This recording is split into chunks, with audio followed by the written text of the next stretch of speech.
Let's go! Michael Van Buren, is he the quarterback for LSU's future? And how would he fare if he needed to come in for Garrett Nussmeier? We're going to take a look at his debut versus Southeastern today, and I'm going to give you an honest viewpoint of MVB. But you're also going to see something that I think is a massive problem. So the first thing I like about that play is that Joe Sloan was a lot better with his first down play calls in this game versus Southeastern. And basically, LSU is not a good enough run blocking team to be successful running on first down. So this was the first play of the game versus Florida. It's the exact same play you just watched, all the way down to a T. And this time it is Garrett Nussmeier to Aaron Anderson. Now we get to the second down run. And what I meant in the beginning is I want to take a look at how this man right here is coaching this group. Brad Davis is starting to get more criticism than even Joe Sloan or Brian Kelly, which is rare, right? Normally, it's the play caller or the head coach when the offense is sputtering, but a lot of you are wondering what the heck is up with our offensive line development. So, the reason why it's so important to talk about this is because if the backups aren't playing well, it is justified that the starters don't actually get taken out even if they are struggling. So let's start with the man that most of you want to play. It's true freshman Carius Curne. Take a look at this defensive end.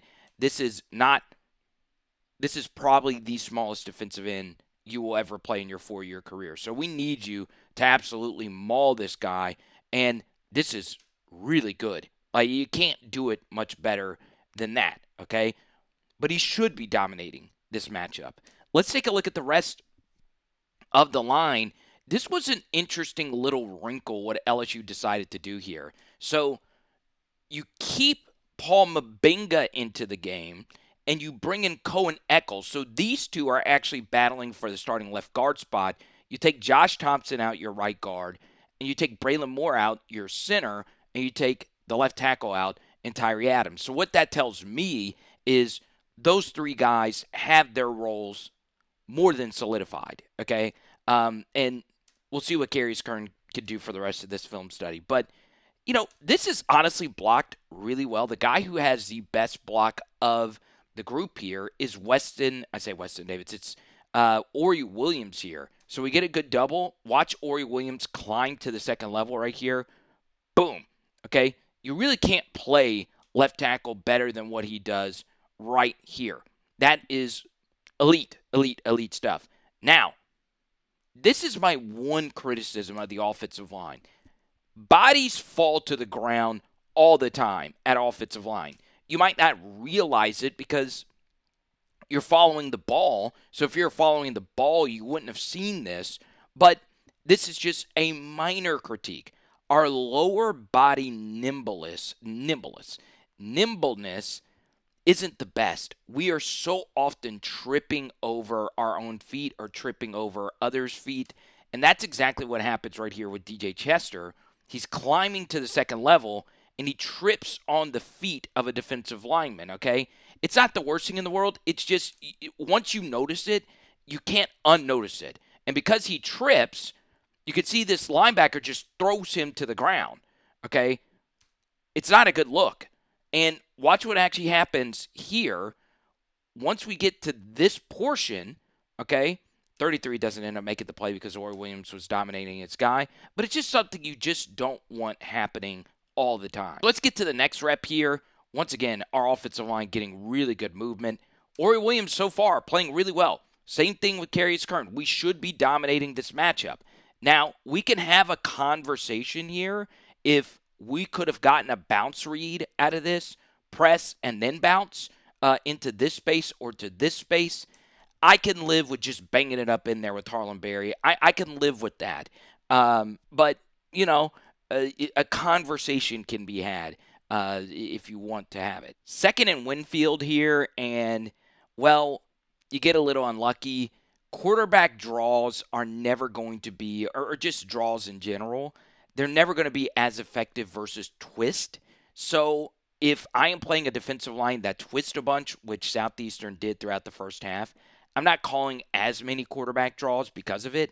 And the reason why they don't work, it's because it's not your typical rush angles and a defensive line, it's a little bit more of a patient rush. So you're able to see that it's a draw, and, well, you can't really do a whole lot about it. Okay, so there you go. Third down.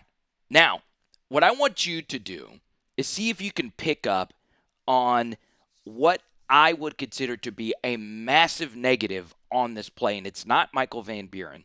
Okay, you've got to look really closely. That's why, we're Power Hour LSU. We look at things very deeply, and we're able to get a pitch and catch first down with our tight end, Donovan Green, who continues to have a pretty solid season. If you're a PHL subscriber, it's not a surprise to you. And, well, this to me is just unacceptable. Now, we really struggle just lining up and running a play smoothly. That I know that sounds like just basic JV level stuff, but watch what actually happens at the snap. And this is a problem when you're an offense and you're doing a gazillion checks at the line of scrimmage.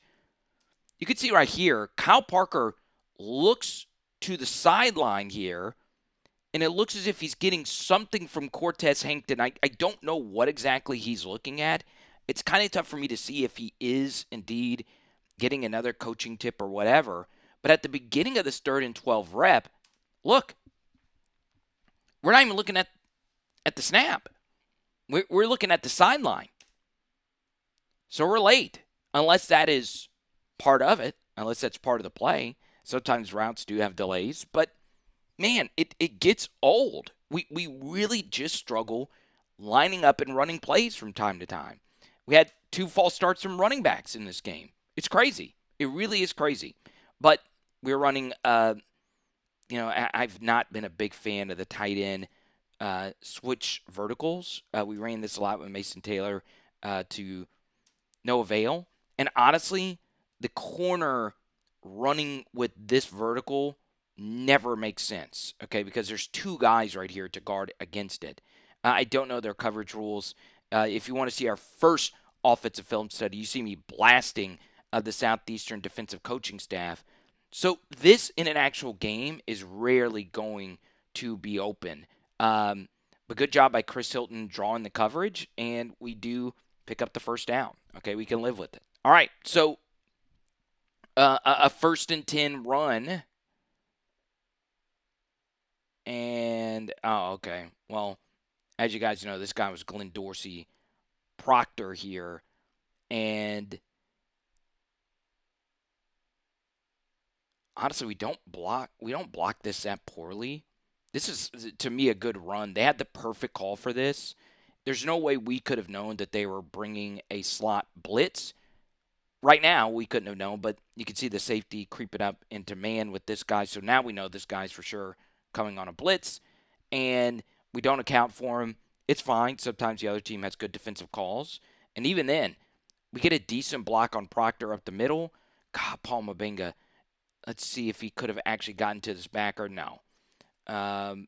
Could he have gotten off this block a little sooner and then gotten vertical? Maybe so. But we'll take this gain on first down. It's not a lot, but we'll take it. Good rep right here from Nick Anderson.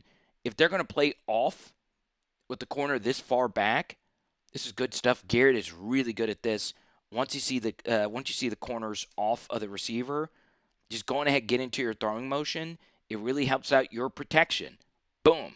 Okay? Good stuff. Now, why does it help out your protection? Well, you keep getting beat. Okay? You can see Paul Mabenga gets beat to the inside with the rip move right here. So that's a lot of pressure through that A-gap. Nothing new if you watch LSU football. So, and Proctor's he's probably a power forward level defensive lineman. But still, man, this is the rep that ticks me off. Oh, my goodness, this grinds my gears. In the famous words of, wait, what cartoon is that off of?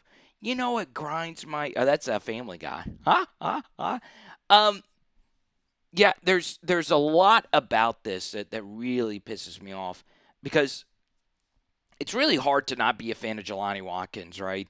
He has been making so much practice buzz, And you got to remember, he's splitting time with sports, right? Because he is a track and field sensation with the LSU team. And yeah, I mean, should that have been interference? I don't know, but this should have been a touchdown. So what happened here? Well, it's a protection mistake. So this needs to be sorted out. If anyone knows anything about my evaluations, I am very lenient on pass protection blitz mistakes because things are so exotic now from defensive coordinators. But you have a tight end staying in to block. So we should be able to account for all the potential blitzers. Yeah, of course, one of these guys can come late, but truthfully, we have 6 guys to block 5 right here. And they're never just bringing everyone. And if they do, the quarterback's responsible for it. So we get a play action fake, and guess what? Caleb is also a part of this protection. So this becomes a 7-man protection to block 4, and we still can't get the damn job done. Okay? We just can't get it done. Michael Van Buren, he's got to get this out now so he gives ourselves a chance. You know, we can get into a conversation where maybe a bigger quarterback isn't as affected by this as much, but that's, you know, not everybody can recruit Josh Allen's. This is a problem, though. This guy is the one who comes through unblocked. Now, why is he coming through unblocked? Well, we are sliding the protection here to the right. Ori Williams does not come down with it. Now, I don't know the calls, but with the tight end right here and with this offensive line being the way that it is now, the one thing we don't want to give up is interior unblocked pressure. So I don't know what the calls were, but we just can't let this guy go unblocked. It could be that the call is that let him go unblocked and the running back picks him up. I doubt it. I really want an unblocked defensive tackle coming through here. If it's an unblocked linebacker coming from distance and the running back has to pick it up, sure, it's a little bit different because the force equation changes, right? He's picking up a smaller guy in theory. So instead of it being a linebacker who's 220, Caleb Jackson, of course, is 225, he's picking up a guy that's 260. So I do think Ori Williams should have blocked down, knowing that 88 Donovan Green is right there. But you can see Williams is trying to pick it up late, and then Paul Mabinga also sees it late. Maybe this should have been Mabinga fanning here to the left side. I doubt that. But whatever the case may be, it's just constant offensive line mistakes and protection mistakes. Constant. And a guy who's waited his turn, been patient, can't get his time to shine when he absolutely does his job to perfection. There's not many guys that can do this. And he's 7th string, basically. So, yeah, I hate that for him. I really hate that for Jelani because any decent throw gets that done. Alrighty, so once again, it's outside zone at a pistol. We've run it a gazillion times. And, well, this honestly gets blocked fine to the right side. So you'll see right here, this is a difficult block for DJ Chester. He's got to get cross face of this defensive tackle, and he does a really good job of it.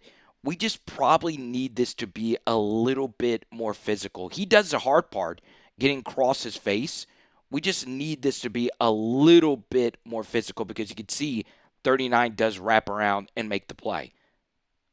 But the guy who screws this up is Ori Williams, all right?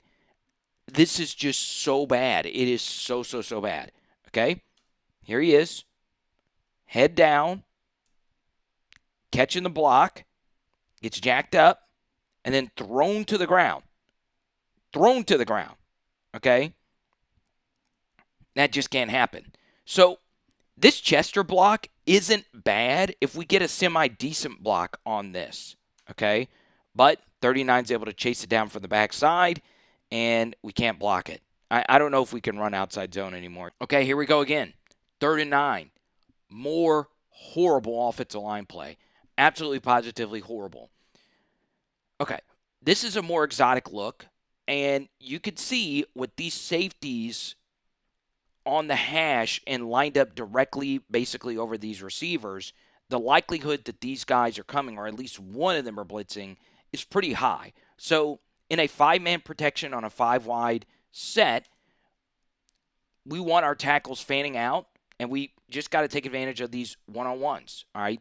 There's going to be somebody that's going to be left unblocked in this scenario. We're also hoping that they're backing guys out.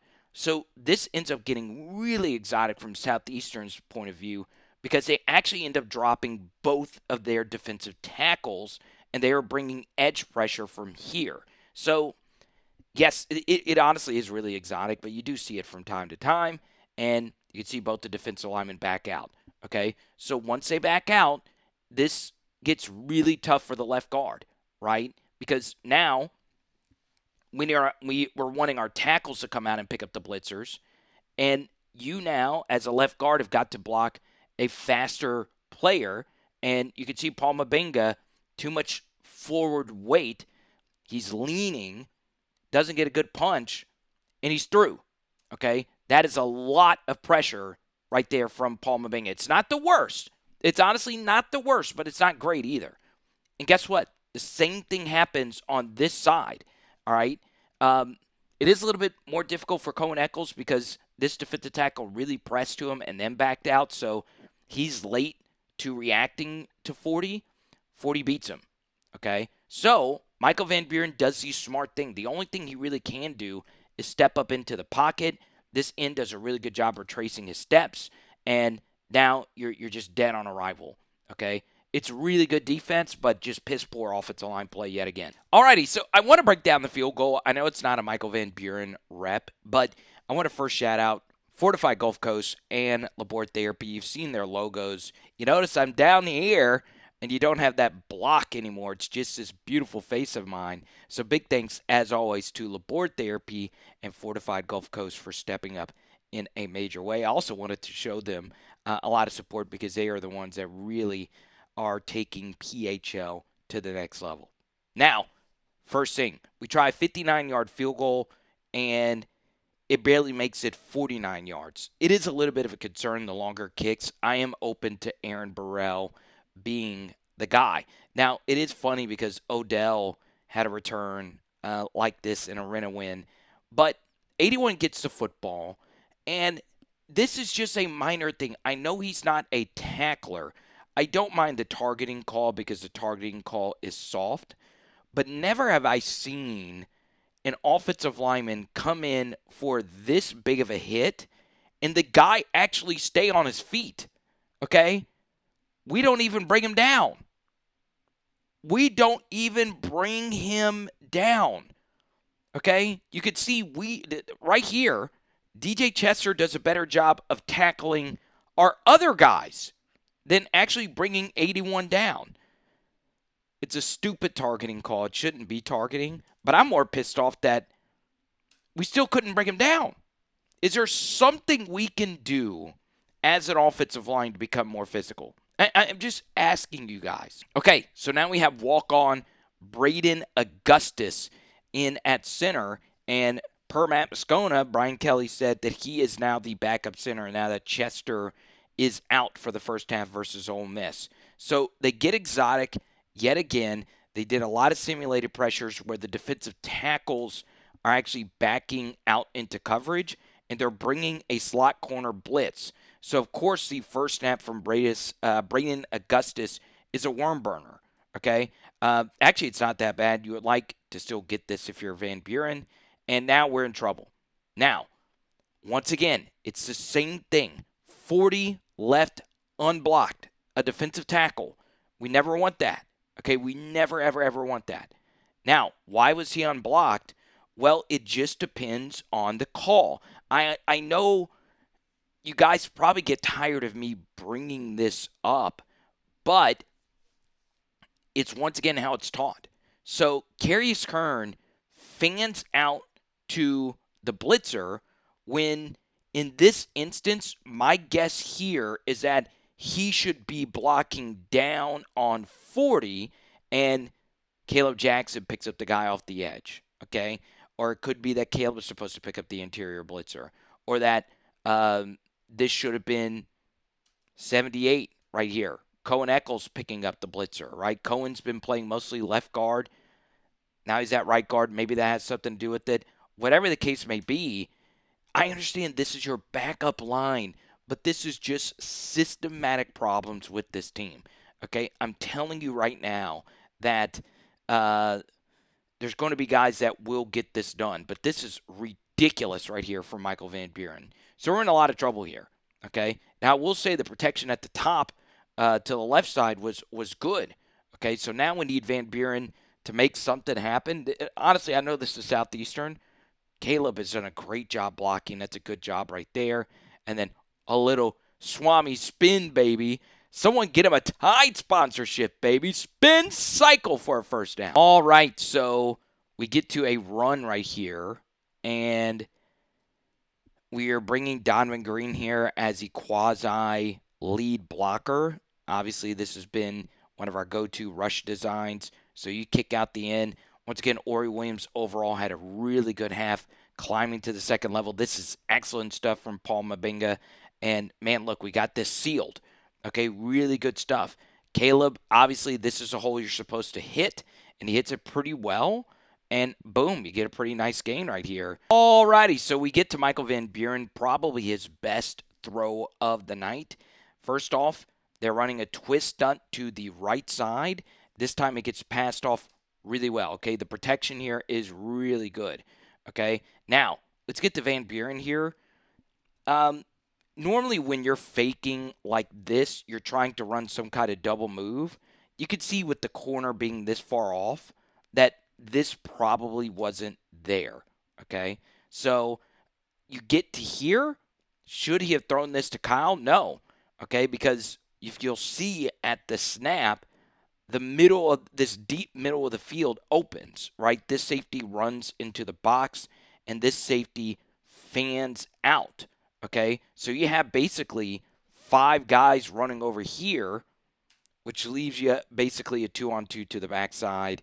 And Michael Van Buren, this is just really mechanical, right? You do the hard fake to sell the double move. Everything 2 hands on the football, base stays wide, and he just throws an absolute dart right here to Donovan freaking Green. You love to see it. So this is wild considering how similar this was to this throw by Jaden Daniels. There was a twist stunt to the left side. It was picked up really well. And Jaden starts off looking right, goes to the left, almost the same yard line, almost the same date. This was a late September win. And Jaden starts off looking to the right, and then throws this back to the left. And you could see this throw goes over the outstretched arm of A.J. Halsey right there. Okay? Crazy stuff. Or at least I think that's A.J. Halsey right there. So good throw, good catch right there to Jure Jenkins. And obviously it's not quite the same. Anytime I can celebrate Jure and Jaden, I'm going to do it. Snaps a little high right here. Van Buren gets it. And well, little RPO action. Actually, is this? I don't know. I don't know if this is an RPO or if this is a quarterback power read, right? You can, if you like it, you can run with it. Obviously, with the high snap, you're not going to like it. And you're able to throw. Let's see. It's not illegal, man, downfield. No one's past 3 yards. And we throw the fade here. That should be pass interference. That should be. You can't tug that heavy on a jersey. Okay? Would you still like him to catch it? Sure. Okay? But it's got to be PI. I understand you're cramming everyone in so you can, of course, get better run fits. I don't know. What is the point of cramming your receivers in tight? It just does not make sense. Tight ends, I can hear it out. But there's nothing to it. I would prefer the guy to just be out there because that might bring another safety or it takes a corner out of the fit that could knife in. But this is the actual rational design of this play. It's for a wide receiver in Nick Anderson here to block down on number 40. For some reason, I don't know, maybe the LSU, we left 40 unblocked so many times in this game. Maybe we thought number 40 was the worst defensive end of all time. We are asking Nick Anderson to block down on a defensive end in this spot on a counter to the backside. Hines Ward is having issues with this block. Now, I can get into the different techniques of wide receiver blocking, but I don't. This makes no sense. It makes no sense. Okay? I could understand also experimenting in a blowout. That would be the only way to fully describe this. Now, I will say, I do like the finish right here by Harlem Berry to carry this guy for a little bit. The blocking here was actually fine. Look at this push we're getting here. That's fine. Okay? It's just, we can't have that. You can't ask a wide receiver to make that block. Okay? Well, you can. You just got to dress it up differently than to do that. And we score on a QB sneak. That should be a Harlem Berry touchdown because if he didn't run hard on that final play, we're probably not getting Michael Van Buren here to the goal line. So we'll take it. Okay, so we move ahead to the film study here, and we start things off with a little jet sweep pop pass to Jelani Watkins. Obviously, the snap kind of ruined the timing, but the blocking across the way here is really good, okay? And you pick up a nice gain here on first. So I want you to remember this play right here. It is Hoss Juke. We've talked about it plenty of times. We always show you the example from the New England Patriots. This is really good stuff on Hoss. If the corners are playing off, just throw the deep comeback. But where we actually want to throw this football is to Kyle, okay? That's where it normally goes. You're throwing the juke route, or in that case, just a simple little stop over the middle, crossfield to Caleb Jackson. We'll take it. All right, so 3rd and 3, we have a false start from Ori Williams, and then we have a false start from Caleb Jackson. So now it's 3rd and 12. Okay, switch verticals. And we just hit the check down here to Caleb Jackson. Protection is really good. You can also see, I should have brought this up earlier, we made a switch at left guard. That's good stuff right there from Bo Bordelon. And, of course, this is really good stuff from Michael Van Buren. Is it ever going to be this easy in an actual SEC game? No. Okay? But we'll take it. First down, LSU. Okay? Good stuff. Good rep right here on counter GY to the right side. The second level blocks get a little squirrely. So if 67 is pulling around a left guard to kick out this edge player, we need Donovan Green to climb to the second level to get over here. Or what you could do in this scenario is have the left guard climb upfield and then this player actually kick out the edge. Okay? And it could have been like that. It's hard to say. And then our second level block from Carius Curne, who's climbing to the second level, gets whiffed. So the backers are right there ready to make the play, but it's a good run by Harlem here on first down. Okay, we'll take it. That's a good finish right there by Bordelon as well. And maybe Bordelon deserves a look at guard. Maybe so, just to try something. I don't know. Then we get to here, quick little ball out here to Jelani Watkins, who had a really good game. Kyle did as well. Had some good blocking. You know, when we're blocking, we don't want to get too tuggy, a little tug for no reason at all, but we'll take it. First down, good offense. Okay, so you remember we ran Hoss Juke, and it wouldn't have shocked me if they radioed in to Van Buren, hey, we're getting this matchup. This was the big play that Aaron Anderson hit versus Florida last week. Here it is right here. So you've already seen it once. And even if this guy is walled off the inside right here on this juke route, we still trust our receiver to fake here and then cut to the inside. Okay, we still trust him to win the matchup, even though he's at a huge leverage disadvantage. Now, you need really good protection to pull that off, but of course, Aaron took care of the rest. Okay, so now it's basically the same thing. Okay, even though we're at a leverage disadvantage here, We are trusting Kyle in the slot to juke the heck out of 43.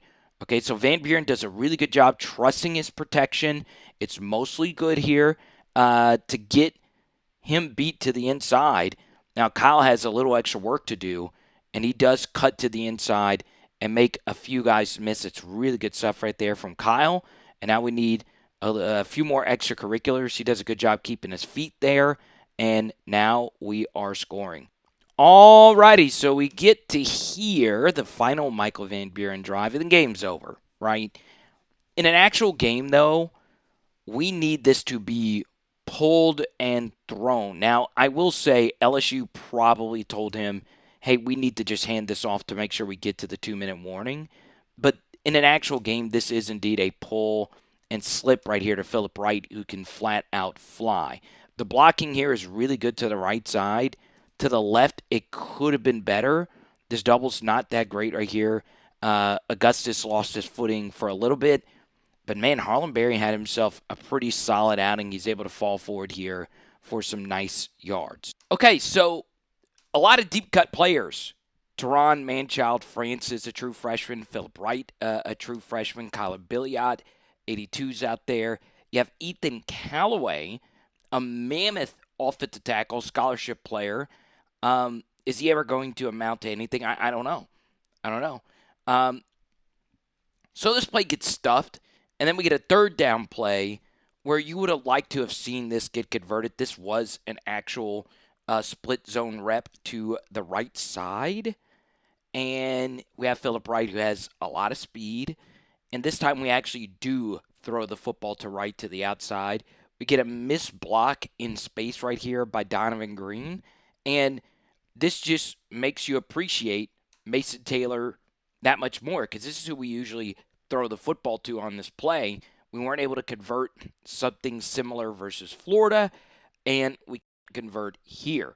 Now, what do we make of Michael Van Buren? Well, the first thing I want to discuss is, all right, so one player who's not appreciated enough is Ethan Posick, and he was, to me, the NFL's MVP. This is one of the highest IQ football plays I have ever seen, okay? So you throw the in-breaker. The Browns have no timeouts left. They just blocked a field goal, and number one, this is good stuff right here by David Njoku to just fall down, right? And notice what actually happens here. Ethan Posick is in the middle of a difficult block, and right when the ball is caught, he is sprinting. Look at this. Sprinting to go mark the football. Now, there's a lot of different people complaining about the center shouldn't be able to mark the football. But this is what I miss. Now, we have a good center this year in Braylon Moore. It's more so everything else. But he spots it in the right spot, and guess what? They're able to down it quickly. They didn't show the spike because, what's the fun in that? But they were able to spike it and then end up kicking the game-winning field goal. So I share that because that was not only a good block, mentally Ethan Posick's mind was in the right spot. And that's my issue with the LSU offensive line. This is so hard blocking at this level, even versus Southeastern defensive linemen. Offensive line is so hard, okay? Because you're in high school, you're blocking guys that are half the size of backup Southeastern defensive linemen 90% of the time. So while I say all of that, I don't mind if you physically lose blocks. It's just the mental aspect of it is also a problem, right? And it's not just this game. It's Louisiana Tech. So the blitz pickup, the twist pickups, some of that is a physical limitation with their offensive line, but some of it also is indeed mental. And we're not proficient in either one of those categories, despite our offensive coaching being where it's been for the last couple of years, right? We've had continuity. We do. The only thing we don't have continuity in is that we are replacing 4 out of 5 starters. But, we are 4 freaking weeks into the mother freaking season. Why are we still having these problems? So I understand this should have been a Michael Van Buren video, and I understand a lot of what we broke down today doesn't feature starting offensive linemen, but it also does, right? Cohen Eccles and Paul Mabinga were both on the field for a good bit of this. DJ Chester is our prominent backup, even though he'll miss the first half. And Carius Curne's the guy that we want to play over the guys that were starting. Because Weston Davis, Brian Kelly gave Weston Davis a vote of confidence today at the press conference. He said, hey, I think Weston Davis is actually playing well. Whatever the case may be, this unit is really, really, really bad. I got a call from a pretty big supporter of mine. He said, just be more direct. And I feel like my analysis is very direct. But I'm also an LSU fan. I don't want this to be the case. I don't. But still, if Michael Van Buren's parents are watching, I know this should have been just an MVB thing, but this is more so an offensive line thing. The next thing I would say, though, is Van Buren played excellent. He really did. He took what was in front of him. He also, when he was in hostile situations, really stepped up. And you like to see that, right? So if you want an actual Michael Van Buren film study, I'll float it in your face here in just a moment. But this is definitely a step in the right direction. Hope you enjoyed this film study. Boom! There's that Michael Van Buren film study. We'll talk to you soon, okay? It is Power Hour LSU. Boom! Tonight. And I understand this was just Southeastern, but he looked good. Tonight we are doing lemon pepper chicken wings. Let's go.